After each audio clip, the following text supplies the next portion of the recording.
Live action still unfolding, but in the meantime, Jens Voigt joins me as we talk technical for today. Jens, one of the things I wanted to ask, the peloton, you see them stretch out when there's pace, and when they're not going so fast, they contract, and you continually get this whiplash or yo-yo effect. That's got to be hard on riders. It will be indeed. Like, just throw out a few easy numbers. If the peloton does 40 kilometers an hour, the first 20 riders do that turn at exactly 40. Position 30, 40, they break down to 30 kilometers an hour. But then you have to accelerate with 50 kilometers an hour to catch up.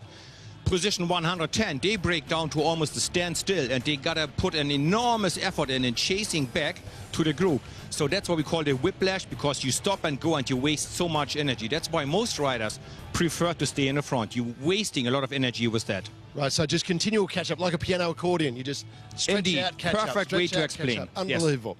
Yes. The corkscrew today, there will be victims. People will be in trouble there today. Well, it starts already 30 kilometers out with the positioning, because the road is not that big. So 30 k's to go, all the teams will be stressed out, getting their riders into good position. Here we're already at the climb, as you can see, and there's only 20 guys left. You want to be in that 20 rider group, because if not, you chase them all the way up and you have no energy to contest for the win. And then the second part of stress is the downhill. You want to be probably in the top 5 positions on the downhill. Otherwise you get the yo-yo and the whiplash effect again, what we just talked about. Tell us about descending, because some people seem to have a natural ability for it. They're great descenders. Other people are not. They're probably a little bit more timid. What makes a good descender, a strong descender? A good descender, there's 2 types. There's the daredevils, they just don't care. They just go, hey, the devil may care. And there's just the skillful, the talented ones, like Sagan, like Cancellara was. And me, myself, I wouldn't call myself a bad descender. I call myself a careful descender. I try to stay away from trouble. And the older you get, the slower you go on the downhill. The younger you are, the more daring you are. Here you can see a perfect line. It splits up already behind position 5 there. And you want to be as far in the front as possible, so you wouldn't get any whiplash and any stress coming down. And that's going to be crucial today, isn't it? Because the gorge road coming into the corkscrew, you've got to be in good position, so you've got to get that right.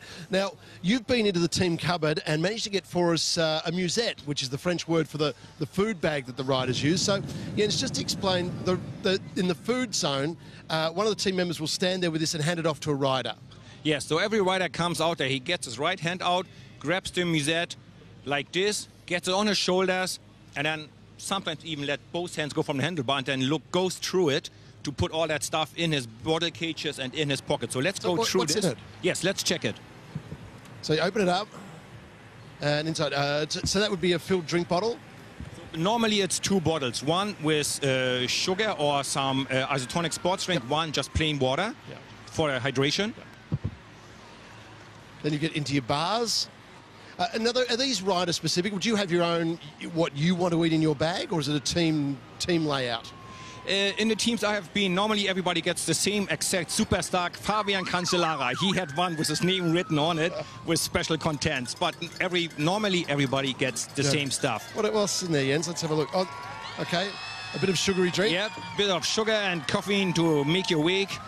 A power gel that actually helps you quickly to get some liquid energy in. Muffin? Yep, a bit of muffin. If you can see, it's even written muffin, so the rider knows exactly what's in there. A bit of chicken? Yeah, a bit of chicken, something, yeah.